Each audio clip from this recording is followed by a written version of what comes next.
All right. Hey guys, what you doing? All right. Well, hey, welcome to another 10 at 10. Now I've got Carson with me, and we're going to talk through some books that Carson loves, right? Okay. So we're not gonna read through these whole books because they're long and it would take a really long time. But we're gonna kind of talk through and show some pictures from them. What's the first book that we're gonna talk about, Carson? The Priest in the Dirty Clothes. The Priest with the Dirty Clothes, and this is a book by R.C. Sproul, it's just really good. Yeah. I said the priest and the dirty clothes. I know, that's okay. It's the Priest with the Dirty Clothes.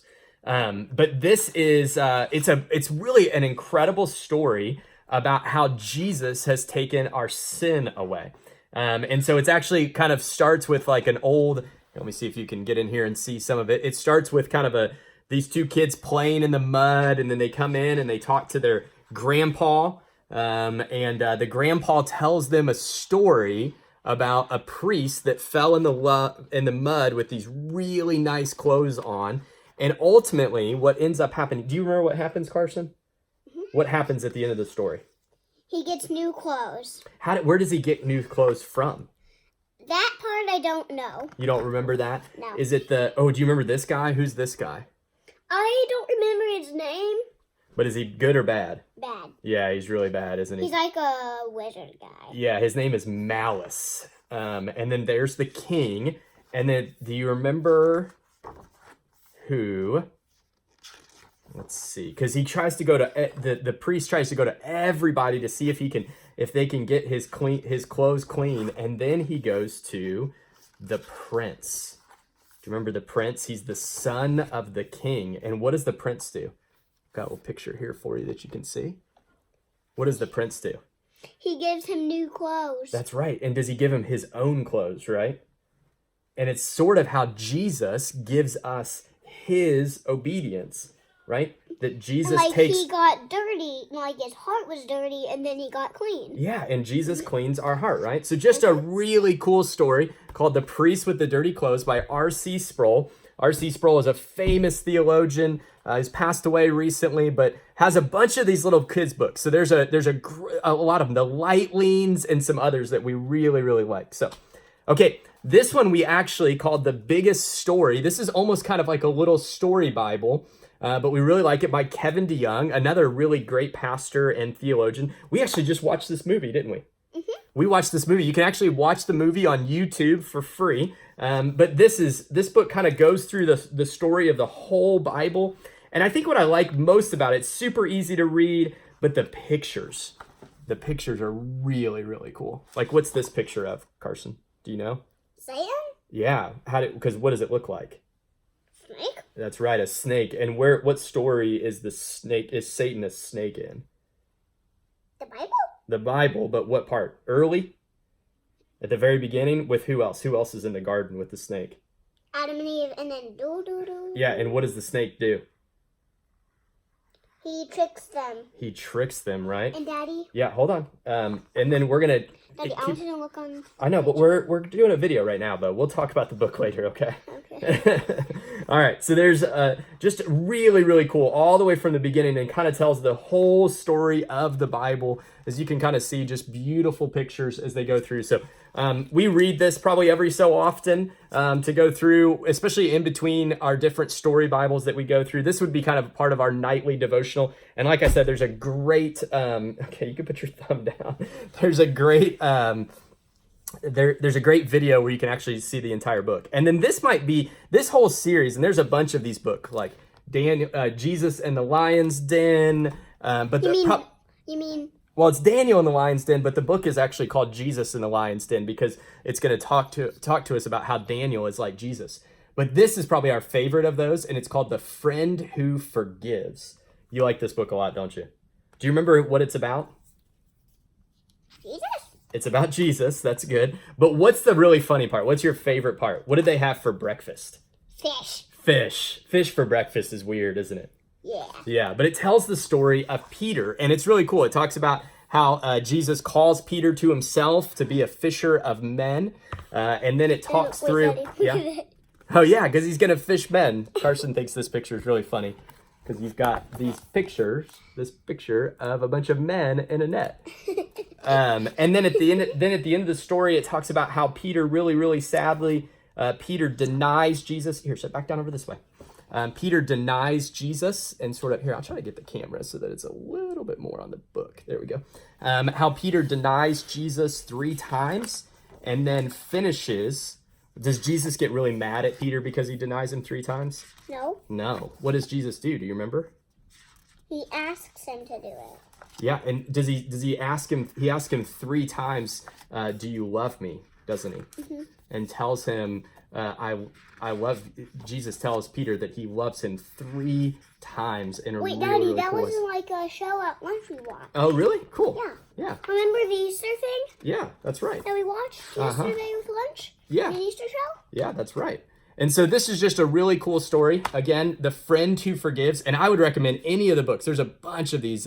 There's a book that Lauren Chandler wrote about goodbyes. There's The Garden, The Curtain, and The Cross.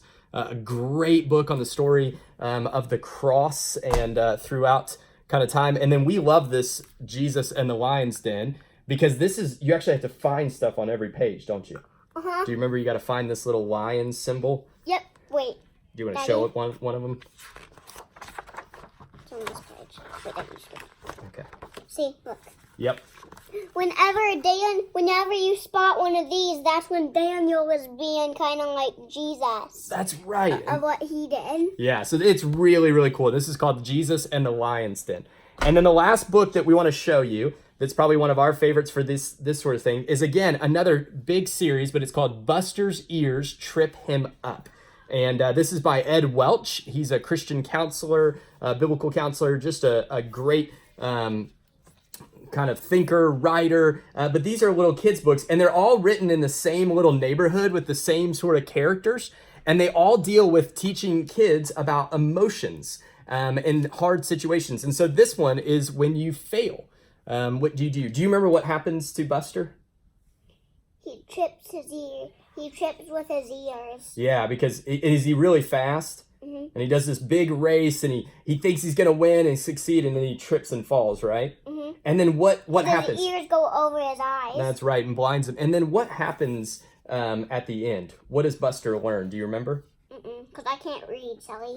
I know you can't read, but we've read this book a lot. What happens is he remembers that God loves him before he ever did anything right or before he ever reached a finish line. And so essentially what he remembers is that even when he fails, God still loves him, right? But what does the note say? That's what the note says. Remember, God loved you before you ever did anything right, before you ever reached a finish line. Because sometimes the reason why it's really hard when we fail is because sometimes Wait, Daddy, we put our... what does that say? That says Papa. Remember his dad wrote him that note? And so this is, sometimes it's really hard when we fail because we put our identity in what we do. But ultimately, our identity needs to be in what Jesus has done for us. And so that means even when we fail, we can still be okay.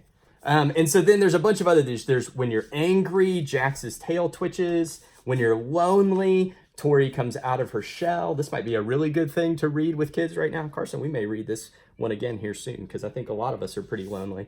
Henry says goodbye when you're sad. And then Gus loses his grip when you want something too much. Wait, Dad. And then, hold on one second. And then Zoe's hiding place when you are anxious. And so we'll talk about those books in a little bit. But those are that's a great series that we love to read, and we've read through those books and probably need to start reading through them again. They're a little bit longer, and so you've got to just probably as the kids get a little bit older.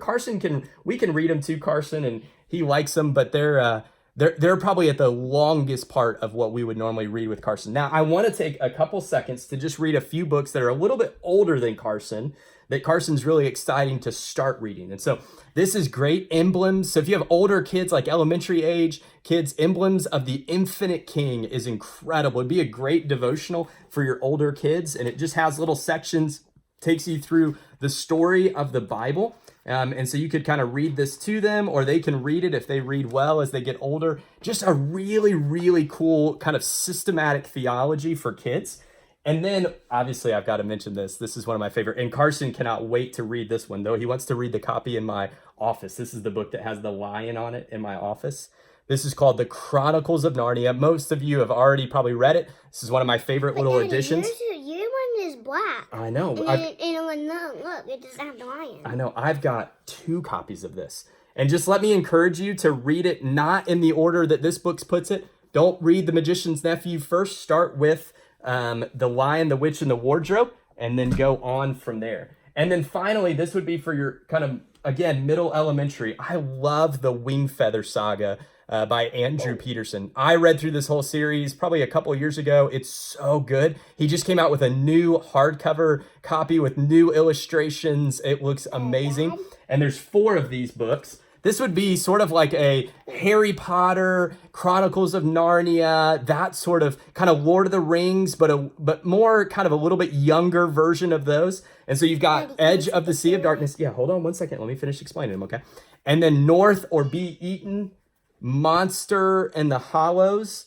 And then the last one, the big one, is The Warden and the Wolf King. So your kind of older elementary kids would love these books. They're so good. So, well, thank you for joining us and just talking through. I know we're going to talk through it in a second. No, I want to show them it. Okay, show it to them. Look at that. Yeah, it looks kind of crazy, doesn't it? Okay, we'll talk about what that book is in a little bit, buddy, because you're going to read this one day. We'll read them together for sure. But we just want to thank you for joining us on this video to talk a little bit about some of our favorite books and some books that we're excited to read as Carson gets older. And hopefully that will be helpful to you as well. So can you say goodbye, Carson? Bye. Bye. Thanks, guys.